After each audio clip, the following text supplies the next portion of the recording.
नमस्कार, जय हिंद, जय भारत, वंदे मातरम, भारत माता की जय। साथियों, मैं फिर हाजिर हूँ आपके साथ में एक नई अपडेट के साथ में, नई खबर के साथ में। ओआरपी रिवीजन में जो कुछ पॉइंट हैं जो टेबल में आपने देखा है, आपके पास पहुंच गई होगी सारी, आपको सीट पहुंच गई होगी। नहीं पहुंच गई तो आप इसका लिंक मैं पीडीएफ के माध्यम से आपको डिस्क्रिप्शन में दे दूंगा, आप वहां से फिर से डाउनलोड करके देख सकते हैं।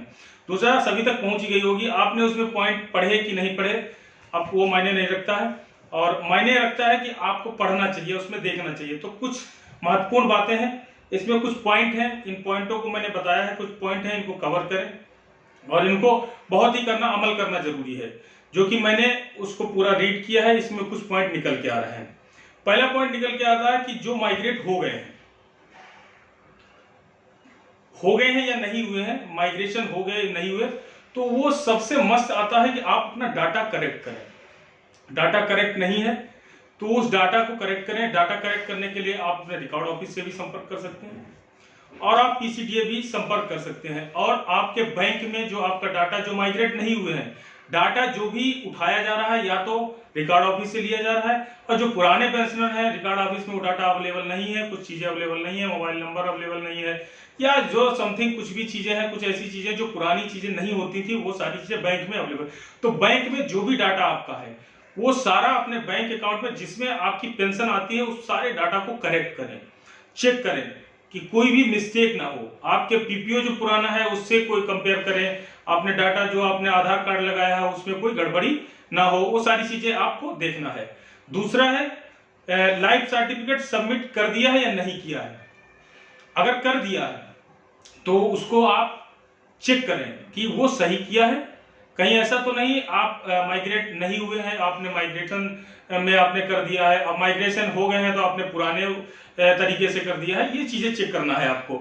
उसके बाद में बहुत ही जरूरी है, मस्ट है ये चीजें, आप पूरा वीडियो देखें, आपको कंफर्म होगा, चीजें पता लगेंगी, क्योंकि ये सभी चीजें उस टेबल में दी हुई हैं, सारे आप पूरी रीड करेंगे तो आपको पता लग जाएगा। दूसरा है, आपको पीपीओ में, आपके पीपीओ में कोई गड़बड़ी है उसको सुधार करें। सुधार करने के लिए अपने रिकॉर्ड ऑफिस सेम चीजें हैं उनको संपर्क करें, उसको सही कराएं। अगला है ये सब चीजें, क्योंकि जो भी काम होगा, अब ये टेबल जारी हो चुकी है, अब एरियर के लिए टेबल जो है पीसीडीए रिलीज करेगा। पीसीडीए इसकी रिलीज करेगा तो उससे पहले सारे डाटे को करेक्ट किया जाएगा, तभी ये रिलीज हो पाएगी। तो अभी अगला पॉइंट आता है, अपने एरिया के नोडल ऑफिसर, जो आपके एरिया नोडल ऑफिसर हैं उससे संपर्क रखें। कुछ भी गड़बड़ी है, नहीं हो पा रहा है तो उनसे बात करें। तो वो एरिया नोडल ऑफिसर का नंबर कहां से मिलेगा, उसका मैंने ऑलरेडी वीडियो जारी कर रखा है, चैनल पे आप जाके देख सकते हैं, और उसका लिंक मैं डिस्क्रिप्शन में भी दे दूंगा, और सारे वीडियो लिंक डिस्क्रिप्शन में आपको मिल जाएंगे, वहां से आप जाके उसको चेक कर सकते हैं, अपने एरिया नोडल ऑफिसर का नंबर वहां से निकाल सकते हैं। अगला आता है, टेबल में जिसकी पेंशन बढ़ी है, जिसकी आपने देखा कि उस टेबल में बेनिफिट तो हो नहीं रहा है, जो पुराने पेंशनर्स हैं उनको बेनिफिट, उनकी पेंशन बढ़ नहीं रही है, उनको तो ऑलरेडी कम हो जाएगी, अगर उससे कंपेयर किया जाएगा तो कम हो जाएगी। तो उनकी जो है बढ़ी हुई है, तो अगर ज्यादा है तो उनको कम नहीं कर रहे हैं, वो सेम आपकी पेंशन आती रहेगी, और जिसकी कम है उसको थोड़ा बढ़ाया जाएगा, वो बढ़ाया, जो अभी जो नए पेंशनर्स आ रहे हैं उनको उसका बेनिफिट मिलेगा, और जो आ चुके हैं उनको उसका बेनिफिट मिलेगा। उसके बाद में एक पॉइंट है, 80+ पेंशनर्स हैं जो 80 साल से आगे कंटिन्यू कर रहे हैं, तो ये खुशखबरी है आप सभी के लिए कि आपको जो है 20% ऑटोमेटिक आपकी पेंशन बढ़ जाएगी। जो भी पेंशन आपको आपको मिलेगा उसके ऊपर 20% आपको और बढ़ जाएगी। साथ ही अगला पॉइंट है, 4 छमाही किस्तों में, जैसा कि अनुमान लगाया जा रहा था कि एरियर का भुगतान एक किस्त में हो जाएगा, लेकिन बट ऐसा नहीं है, 4 छमाही किस्तों में ही आपको भुगतान किया जाएगा। और साथ में ये भी है, और जो एक मुश्त कहने की बात कही गई, कुछ जो है हमारे पेंशनर डिसेबिलिटी है, उनको डिसेबल पेंशनर्स है, ये सब मिला के जो उनको जो पुराना उसमें रिलीज पीआईबी की टेबल में जो निकाला था, पीआईबी प्रेस रिलीज में जो आया था, वही सेम पॉइंट रखा गया है। 4 किस्तों में आपका छमाही किस्तों में भुगतान किया जाएगा।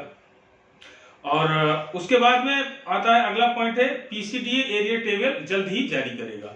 इसमें ये पॉइंट है, ये पीसीडीए एरिया टेबल जल्द ही जारी करेगा। उसके बाद में बेस ईयर इन्होंने 2018 को लिया है, 2018 तक इसका कैलकुलेशन इन्होंने किया है। अगला जो है पॉइंट है इसमें ये तो सभी को पता है, 2018 तक इसका कैलकुलेशन हो रहा है, 2018 बेस लिया है इन्होंने। उसके बाद इसमें एक पॉइंट आता है कि अब देखिए कितना क्या बेनिफिट है। अभी बेनिफिट क्या है, यहाँ पे कुछ भी नहीं है। जो है 15 से 20 साल सर्विस जो करके आता है, 15 साल करे चाहे 17, 18, 19, 20 तक जो भी करेगा उसको पेंशन एक ही मिलेगी, बराबर मिलेगी, न कम होगी न ज्यादा होगी। अगर 15 भी करके आते हैं तब भी वही पेंशन है, 20 तक आते हैं तब भी आपकी वही पेंशन है। उसके बाद नायक साहब जो है 18 साल से 20 साल तक जो आता है, 18, 19, 20, अगर ये 3 साल में पेंशन आता है तो उसको 18 साल सर्विस है, 19 साल सर्विस, 20 साल सर्विस, तो उसको पेंशन एक बराबर मिलेगी। और 20 से 22 वाले को एक बराबर मिलेगी। 20 में आओ चाहे 21 में आओ और चाहे 22 में आओ। 20 से 22 मतलब 20 के बाद जो 22 तक जो है आपको एक पेंशन मिलेगी, उसमें कोई डिफरेंस नहीं होगा। उसके बाद हवलदार साहब जो है, हवलदार साहब मिनिमम जो है 15 साल और से 19 साल तक की बात आती है, तो 15 में आप आए और चाहे 17 में आए, चाहे 18 में आए, चाहे 19 में आए, चाहे 16 में आए, आपको पेंशन सेम मिलेगी। 20-21 वाले को सेम मिलेगी, अलग कर दिया है। उसके बाद में 22 से 28 साल, 22 साल सर्विस जिसकी होगी, 23, 24, 25, 26, 27, 28 तक सेम पेंशन है, कोई डिफरेंस नहीं है। उसके बाद में अगला आता है पॉइंट कि इसमें नायब सुधार साहब को जो 20 से 27 साल वाले हैं, जो 20 साल में पेंशन आते हैं नायब सुधार साहब, और 21, 22, 23, 24, 25, 26, 27 तक जो आते हैं सभी को सेम पेंशन है, कोई डिफरेंस नहीं है। उसके बाद 15वां पॉइंट है सूबेदार साहब, 18 से 21 वाले को सेम मिलेगी, 22 से 27 वाले को सेम मिलेगी, कोई भी डिफरेंस नहीं है। 22 से 27 वाले को एक पेंशन सेम है और 18 से 21 वाले को एक पेंशन है, कोई डिफरेंस नहीं, आप टेबल उठा के चेक कर सकते हैं। उसके बाद अगला पॉइंट है 18 से 24 लेफ्टिनेंट साहब जो है, लेफ्टिनेंट साहब जो है 18 से 24 साल जिनकी जो आते हैं पेंशन, 18 से 24 वाले जो है उनको एक पेंशन मिलेगी। उसके बाद 25 से 28 वाले को, चाहे 25, 26, 27, 28 कभी भी पेंशन आते हैं, उसमें आपको आप ऑनरी लेफ्टिनेंट है तो आपको सेम पेंशन मिलेगी। 29 से 33 के बीच में आते हैं तो आपको सेम पेंशन, चाहे 29 में आओ, 30 में आओ, 31 में आओ, 32 में आओ, 33 में आओ, कभी भी आओ, इसमें आपको सेम पेंशन मिलेगी।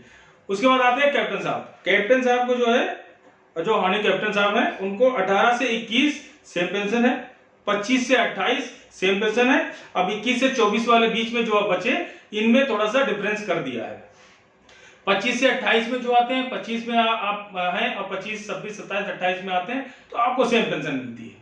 उसके बाद 29 से 30 के बीच में आते हैं तो आपको सेम पेंशन मिलती है, कोई भी डिफरेंस नहीं है। फिर उसके बाद 31, 32, 33 एबव जो भी आप सर्विस करते हैं, +2 करते हैं, जो भी है, आपको सेम पेंशन मिले, कोई डिफरेंस नहीं। तो ये कुछ पॉइंट थे, इन पॉइंटों में बहुत ही जरूरी है बस ये सब आपको जानना और इस पे बात करना, और जो पीछे मैंने पॉइंट बताए इनमें जो कुछ चीजें हैं जो आपको करनी है, आपको संपर्क करना है। आप जब भी, और एरिया टेबल जारी हो जाती है, जारी होने के बाद में आपको अपने एरिया नोडल ऑफिसर का नंबर अपने पास रखना है। अगर उसमें कोई मिस्टेक होती है, आपका कुछ उसमें कवर नहीं होता, कोई चीजें आपको उसमें नहीं सबमिट होती हैं, तो आप उस पर आप बात कर सकते हैं। आप रिवीजन हो जाता है, आपका पेंशन आ जाता है, आपको पता लग जाता है, तो आपको लगता है इसमें कुछ मिस्टेक है, तो उसके लिए आप एरिया नोडल ऑफिसर से बात कर सकते हैं। बात करने के लिए उसमें, और आप एरिया नोडल ऑफिसर का नंबर के लिए आप डिस्क्रिप्शन में उसका लिंक दे दूंगा, और साथ में मैं आई बटन में भी इसका लिंक दे दूंगा, तो वहां से भी आप इससे उठा के और आप चेक कर सकते हैं, बात कर सकते हैं, और एरिया नोडल ऑफिसर का नंबर पता कर सकते हैं। साथियों, मैं एक एक चीज करके धीरे धीरे आपके सामने लेके आ रहा हूं, और जो चीजें मुझे दिख रही है मैं टेबल को रीड कर रहा हूं, जो चीजें खामियां हैं, जो अच्छाइयां हैं, वो सारी चीजें आपके सामने रखने की कोशिश कर रहा हूं। तो अच्छा लगता है तो प्लीज लाइक करें, शेयर करें, शेयर जरूर करें। शेयर करने से मैं एक ही चीज आपसे रिक्वेस्ट करूंगा, शेयर करें। शेयर करने से और सभी तक ये समस्याएं जो भी हैं, इसमें जो चीजें आई हैं, वो सब तक पहुंचेंगी। और चैनल को अभी तक सब्सक्राइब नहीं किया तो प्लीज सब्सक्राइब करें। धन्यवाद। जय हिंद, जय भारत, वंदे मातरम, भारत माता की जय। नमस्कार साथियों, मिलते हैं नेक्स्ट वीडियो में।